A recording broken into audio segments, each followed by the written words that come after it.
Bonjour les rêveurs, je vous retrouve aujourd'hui pour le bilan lecture du mois de juin 2016.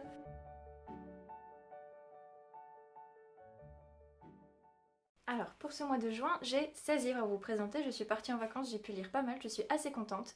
Surtout que j'ai eu de bonnes relectures et de bonnes découvertes tout court. On va donc commencer le mois avec un livre qui a été une super découverte, qui avait été un grand succès apparemment dans le monde de la blogosphère et je m'attendais pas autant apprécier moi. Donc il s'agit de The Book of Ivy de Amy Engel chez Lumen, le premier tome.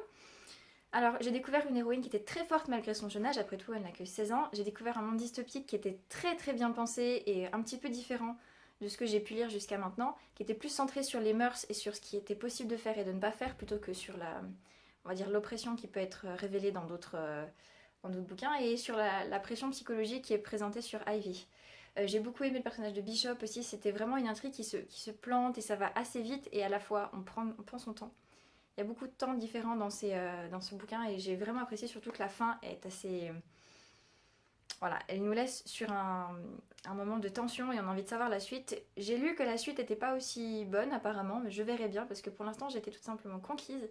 Même si c'était pas un coup de cœur, c'était une excellente découverte et je ne demande qu'à avoir la suite et fin. Après ça, j'ai eu la chance de pouvoir me plonger dans Le Pays des Contes, tome 4, Au-delà des royaumes de Chris Colfer chez Michel Lafon.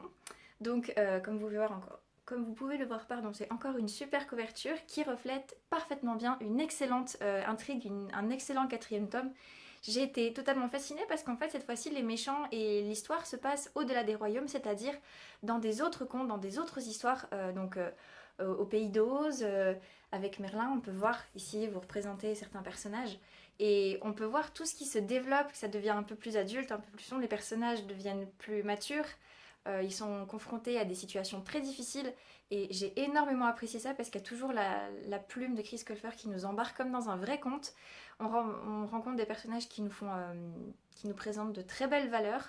Et voilà, il y a des moments sombres, des moments pleins de lumière, pleins d'humour aussi. Et le duo Alex et Connor est toujours excellent. Puis j'avoue que j'ai beaucoup craqué pour le personnage du chaperon rouge qui a totalement évolué et j'ai énormément apprécié ce qui a été fait avec elle. Donc je plus sois vraiment, et si vous n'avez pas encore commencé cette saga, je vous dis foncez, foncez parce que ça vaut vraiment, vraiment le coup.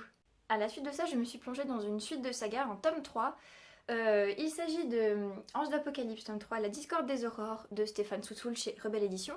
Alors, pour faire plus simple, aujourd'hui, en fait, comme j'ai lu la suite et fin, donc le tome 3, 4 et 5 durant le mois, je vais vous faire un avis global en vous présentant cette couverture-là, sachant que je vous ai tout présenté dans le book haul. Ça sera plus simple, ça évitera que la vidéo dure 15 ans, et pour moi, c'est plus simple pour organiser mes idées. Donc c'est une suite qui m'a énormément plu, que j'ai énormément apprécié, parce qu'on retrouve toujours Sylvia vs Sam. Elle est les deux à la fois, qui a un caractère toujours aussi fort, qui ne se démonte pas malgré les épreuves, et je peux vous dire qu'elle en a. Elle affronte tout sans scier, même si elle a vraiment des coups au cœur, et on supporte tout avec elle, et on se laisse embarquer dans ces moments qui sont des fois très très noirs, très très sombres, et il y a toujours cette lumière qui vient filtrer, et je vous avoue que dans le tome 4, même dans celui-ci, la discorde et la guerre des aurores, j'ai été vraiment... Mon cœur, il s'est comprimé parce que la guerre entre les sœurs, c'est les guerres de famille, ça me porte toujours au cœur. Et là, on voit bien que Stéphane Soutoul, il est allé au fond des choses, qu'il a rien laissé au hasard. Et je peux vous dire que les sentiments, et ben, il nous fait jouer au pinball avec. Hein, donc c'est juste génial. En plus, l'univers magique, il est excellent. La conclusion est juste superbe. Et pour tout vous dire, j'ai failli pleurer dans le dernier tome, dans le dernier chapitre du dernier tome. Donc pour vous dire que voilà, j'ai été secouée dans tous les sens, que au niveau de la romance, voilà, elle est très très belle aussi. Il y a beaucoup de choses qui sortent, beaucoup de belles valeurs et beaucoup de moments très critiques. Donc on est malmené et on adore ça. On en redemande tout le temps. Donc on finit sans avoir cette frustration de ne pas en avoir assez. Et on se dit qu'on avait vraiment vécu une belle aventure avec ces personnages-là, tout ce temps qu'ils sont, même si parfois c'était plus compliqué qu'à d'autres moments. Donc voilà, je peux là aussi que vous conseiller cette saga. Les 5 tomes sont géniaux. Il y a des moments qui sont plus difficiles à avaler, comme le tome 2 qui avait une ambiance particulière. Mais ça vaut vraiment largement le détour. Après ça, j'ai enchaîné sur une relecture, puisque à l'époque, ma palle n'était pas très très haute. Oui, les temps changent très rapidement. Donc j'ai enchaîné sur une lecture sur une saga en 4 tomes qui avait été un gros coup de cœur pour moi. Il s'agit de la saga Animae de Roxane Dambre, donc je vous redirai pas tous les tomes, mais donc je vous présente juste le tome 1 et je vous fais un résumé global de ma relecture des 4 tomes.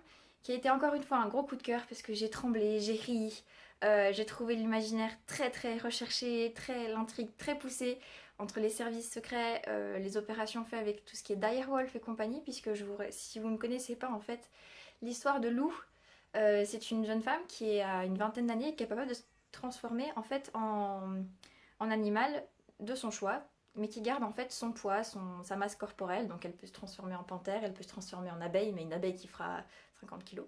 Donc voilà.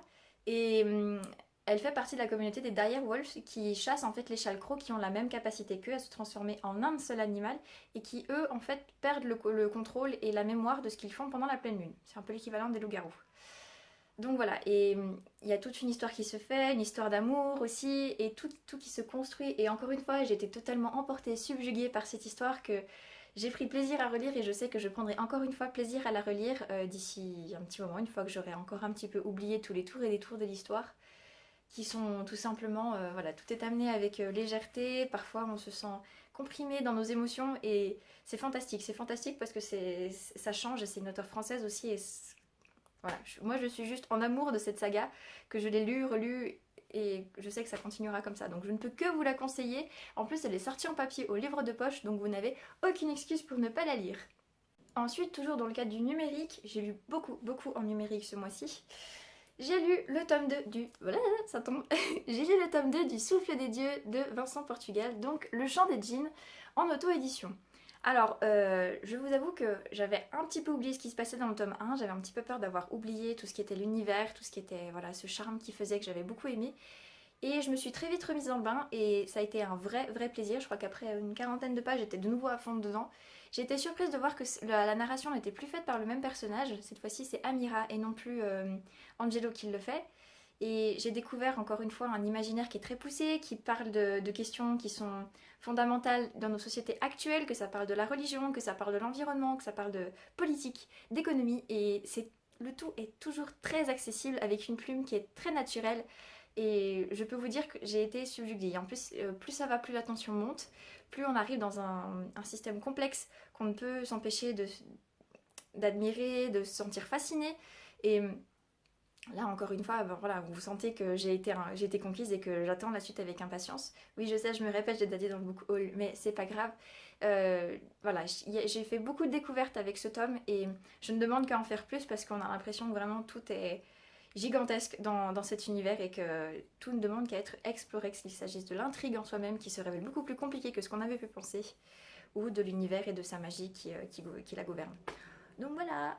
Après ça, je suis repassée au papier et j'ai lu avec bonheur le tome 4 de Gardien des Cités Perdues de Shannon Messenger chez Lumen, donc Les Invisibles. Et là, donc c'était un gros pavé que j'étais très contente de pouvoir lire à mon aise, dans l'avion et compagnie. J'ai presque dévoré 400 pages en un jour pour vous dire. Ce que j'ai beaucoup aimé avec cette histoire, c'est que déjà on retrouve Sophie qui est toujours un personnage qui est très fort, même si elle est jeune, elle porte beaucoup de choses en elle, elle a un caractère qui est à la fois très doux et très fort, très puissant, très posé, déterminé. Elle a une volonté qui est incroyable et puis elle sait que même si des fois elle a l'impression de faire mal, elle fait aussi pour le bien des autres. J'aime beaucoup son personnage. Puis l'univers que des Gardiens des Cités Perdues est juste excellent, même si Sophie et ses amis se retrouvent un petit peu au banc de la société. Justement, ça véhicule aussi d'autres messages et c'est très très beau aussi. Donc là, l'intrigue, elle se complexifie. On voit qu'il y a des personnages qui prennent des tournants qui sont compliqués, d'autres qui se révèlent sous une autre facette, on ne pensait pas. Voilà, j'ai trouvé ça juste génial. Je vous dirais pas que ce roman est addictif parce que oui, il l'est d'une certaine manière, mais il l'est pas comme dans une romance où on est vrillé avec le livre, où on ne peut plus se détacher du livre. Là, on a envie juste en fait de prolonger l'histoire, de rester à l'intérieur de cet univers et de ne plus s'en détacher, de lire tranquillement tout en continuant et en souhaitant que jamais ça s'arrête. Donc voilà, j'ai vraiment hâte de savoir la suite, surtout avec la fin que Shannon Messenger nous a fait avec les derniers chapitres. Je m'étais attendue à ce revirement, mais il n'empêche que j'ai envie de savoir comment ça va se terminer. Donc voilà, vivement la suite et si vous pouvez, n'hésitez vraiment pas là aussi à lire cette saga parce que pour moi ça a été encore une fois un coup de cœur et je trouve que Shannon Messenger elle écrit mais merveilleusement bien. Encore du papier, je me suis penchée cette fois-ci avec Wildcards tome 2, Wild Crush de Simone Elkeles. Je ne sais plus, je crois que c'est pas en auto-édition, je sais plus la maison d'édition pour vous dire, donc voilà. Donc le format est un petit peu différent, mais ça a été une très belle histoire, encore une fois. Je suis toujours très fan en fait des écrits de Simone Elkeles et là ça n'a pas failli, j'ai trouvé ça, là par contre j'étais addict, j'étais accro, je ne voulais plus lâcher le roman. Et même si ça n'a pas été un coup de cœur, j'ai trouvé que les personnages étaient plutôt sympas, même si ça reprend des schémas qui sont assez classiques avec Simone Elkeles. Les personnages avaient des points différents. On aborde là tout ce qui est la loyauté, la culpabilité, les problèmes de drogue, les problèmes d'amitié, d'amour. Voilà, il y a beaucoup de thématiques qui sont abordées. Parfois, j'ai trouvé que c'était un petit peu léger. Mais encore une fois, c'est une romance qui est assez jeunesse, qui était pour adolescents, donc je comprends les choix de l'auteur de ne pas trop s'attarder dessus. Ça véhicule de beaux messages, et même si l'histoire d'amour se goupille assez rapidement sur la fin, on voit quand même qu'il y a des temps qu'elle a laissé la place à ce que les sentiments fassent leur chemin, que les deux héros acceptent. Et voilà, bon, la fin est un petit peu cucul la praline, j'avoue, mais voilà, j'ai fini avec un sourire sur le visage et voilà, j'en demandais pas plus. Je trouve que c'est une jolie lecture pour l'été, parce que même si elle nous prend au trip, malgré tout, et ben voilà, comme je vous dis, on finit avec un sourire sur le visage et je pense pas qu'on puisse en demander énormément. Donc voilà, c'est joli et ça vaut le coup. Ensuite, retour au numérique. Je me suis lu avec plaisir À deux pas de chez toi de Adeline Diaz et Prince chez Anyway Édition. Alors là, bon, je savais quand j'ai ouvert le livre, j'ai dit ah, il y a si peu de pages que ça, j'avais oublié. Donc je savais déjà que ça allait me frustrer qu'il n'y en ait pas plus, mais en fait j'ai été surprise parce que Adeline, elle réussit à faire une intrigue, une petite histoire d'amour sans créer de frustration, sans créer de manque. Alors oui, on aurait voulu que parfois ça soit plus développé, que ça aille moins vite, mais en même temps, ça tout coule de source. Même s'il y a des épreuves, tout ça, on a l'impression que voilà, ça suffit, que ça se suffit en soi et c'est assez surprenant d'ailleurs parce qu'on s'attache, on éprouve beaucoup de choses. Là aussi, on est un petit peu accro. En plus de ça, il y a le petit côté de Prince qui raconte qui fait vraiment très réaliste parce que je peux vous dire que des chats, j'en ai à la maison et quand ils savent être chiants, et ben voilà, je les ai retrouvés exactement là. Ce côté dominateur, un peu égocentrique, je l'ai retrouvé. Et voilà, c'était très réaliste, très doux aussi. Bon, il y a quelques passages qui sont un peu plus osés, qui font partie voilà, de la romance. Et c'est amené de manière assez naturelle. Moi, si j'ai pas lu, voilà, je peux pas vous en dire plus. Mais tout ce que je peux vous dire, c'est que j'ai trouvé ça très très chou, très entraînant. Et que même et qu'il y a des belles valeurs qui se dégagent parce que malgré tout, les personnages, ils sont construits, ils ont une vraie personnalité. Et que je peux que vous conseiller encore une fois ce roman. Je crois qu'il n'y a pas de livre que je ne veux pas vous conseiller ce mois-ci. Euh, c'est plutôt cool. À la suite de ça, même si j'avais déjà récupéré une palle plutôt monstrueuse à mes yeux, j'ai voulu continuer dans ma lancée sur les relectures puisque j'avais commencé une saga, je voulais autant la terminer, voilà. Il s'agit de How to Ruin tome 2, How to Ruin My Teenage Life de Simone Elkeles, publié chez Flux Édition. Donc ça fait un petit moment que j'avais pas lu cette saga et je vous avoue qu'en plus, en plus de ça, la couverture est jolie, j'aime beaucoup le couple qui est dessus. Ça reflète très très bien l'histoire. Alors cette fois-ci, en fait, on retrouve Amy qui vit chez son père à Chicago et en fait, elle est un petit peu tourmentée parce que voilà, son histoire avec Ivy, elle sait plus trop où elle en est, sachant qu'il est en Israël et qu'elle est à Chicago, c'est difficile. Ils peuvent correspondre que par lettres. Il y a plein de choses qui vont se passer. Ivy va finir par arriver à Chicago pour passer une semaine avec elle et ça se passe pas forcément comme prévu. Du coup, Amy va tout faire pour le récupérer et encore une fois, j'ai juste énormément apprécié cette suite. J'ai trouvé ça très très drôle parce qu'il y a le papa qui s'en mêle et qui menace, qui leur fait des leçons sur le sexe à tous les deux. Et c'est à la fois très très naturel, très réaliste aussi et hilarant. Moi j'ai trouvé ça hilarant. Après il y a des moments plus tendus parce que Amy elle est obligée de faire face au fait que sa mère reconstruit une famille. Et voilà, il y a des thématiques assez jeunesse mais qui me plaisent toujours autant. Et d'ailleurs vous voyez j'ai la banane là et ça fait partie de mes coups de cœur que je prends plaisir à relire parce que j'en apprends beaucoup sur la communauté juive, sur des tonnes et des tonnes de sujets. Du coup voilà, je suis assez contente d'avoir pu relire tout ça. Bon voilà, j'espère que je ne raconte pas trop d'âneries, que ce n'est pas trop hésitant, mais au bout d'un moment j'avoue que je ne sais même plus comment vous vanter les livres parce que je les ai tellement appréciés que c'est difficile à choisir. Bon, pour reprendre, j'ai continué après avec Une vie ne suffit pas d'Annie Fayet, donc en partenariat avec l'auteur. Donc c'est un livre en auto-édition. Alors le résumé m'avait beaucoup tenté, cette jeune femme qui va assumer son enfant qu'elle a eu avec le fils du châtelain. Donc avoir un enfant illégitime à la fin du 19e siècle, le propos m'avait beaucoup emballé et en fait je ne m'attendais pas à autant aimer ce livre. J'ai été malmenée dans mes émotions tout le long, alors même si le début est calme, que ça nous entraîne, la plume est très très belle, on le remarque très très vite. Et voilà, l'intrigue se construit. On voit que c'est un amour qui au départ a du mal à démarrer. Après, les deux personnages, parce qu'en fait on va suivre aussi Guillaume, le fils du châtelain, ils seront toujours liés tout au long de l'histoire jusqu'à la fin de la Première Guerre mondiale, et je peux vous dire que ça crée un cycle mais énorme. Et voilà, je vous avoue que j'ai été prise là, j'ai été prise là, j'ai été prise là. Voilà, j'ai passé une matinée à vouloir finir à lire, je crois, 200, 150 pages, je ne sais plus. Mais voilà, j'étais à fond et j'ai énormément, énormément apprécié ce livre et je peux que vous le conseiller parce que la plume est extraordinaire. Elle est précise, elle est douce, tout paraît naturel. Il y a des scènes un peu plus osées aussi dedans, ça fait partie de l'histoire, mais encore une fois, c'est amené de manière naturelle et il y a beaucoup de leçons de vie qui sont amenées, toujours avec le contexte de l'époque. On voit par exemple les prêtres, il y en a qui sont beaucoup plus stricts, d'autres qui sont beaucoup plus aidants, beaucoup plus dans l'amour et tout ça. Et je vous avoue que là, encore une fois, voilà, je suis en admiration totale et voilà, mon petit cœur de lectrice est totalement emballé et ça a presque été un coup de cœur. Donc voilà, je ne sais plus quoi vous dire. Tout ce que je peux vous dire, c'est si vous pouvez essayer. Et enfin, j'ai terminé le mois avec une lecture non achevée, même si depuis le temps je l'ai terminée. Il s'agit de Sonata de Émilie Musso chez Rebelle Éditions. Alors en fait, comme je le disais dans le book haul, c'est une jeune fille qui aime faire de la basse et puis qui est dans un groupe et qui a des problèmes avec son père et qui vit dans un quartier malfamé à Londres. Il y a beaucoup, beaucoup d'éléments qui se mettent en place et en fait quand j'ai eu fini le mois, j'en étais à la moitié, je savais pas trop où l'auteur voulait nous emmener. Tout ce que je peux vous dire maintenant, c'est que même si je vous en reparlerai le mois prochain, ça a été une lecture très sympathique. J'ai découvert beaucoup de choses sur le monde de la musique à Londres, sur la manière de considérer les choses. On sent qu'il y a un amour de la musique derrière, je pense, chez l'auteur.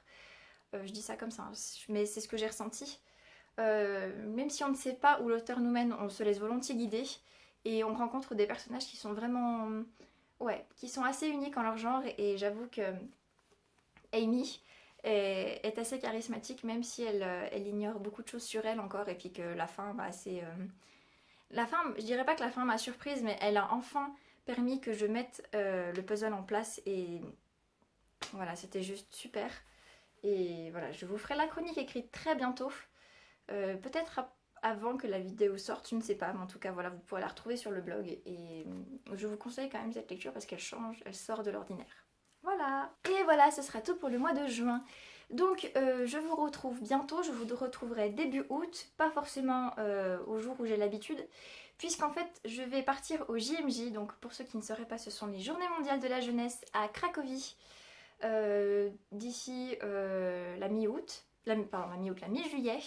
Et j'ai des jours de préparation à faire avant puisque je fais partie de l'équipe organisatrice sur mon diocèse. Donc en fait on va rejoindre le pape dans la ville de Cracovie et on va passer une semaine à faire des festivals, à apprendre la catéchèse et des choses comme ça. Du coup je n'aurai pas le temps de lire. Je serai trop fatiguée pour le faire, je sais, donc j'emmènerai un ou deux bouquins dans ma valise mais je suis pratiquement sûre que je ne prendrai pas le temps de lire. Donc il y aura très peu de choses que j'aurai à vous présenter en août, mais je vous retrouverai quand même pour vous présenter le book haul et le bilan, comme d'habitude, et pour sûrement vous présenter une vidéo sur mon côté auteur. En attendant, je vous fais des gros bisous, je vous souhaite un excellent mois de juillet, plein de belles lectures, n'hésitez pas à me dire ce que vous avez lu aussi, ce que vous avez pensé de ce que j'ai lu, et comme d'habitude, eh ben, je vous retrouve très vite, je vous embrasse et je vous souhaite d'excellents rêves en mots, enfin qu'ils soient en mots ou non. Voilà!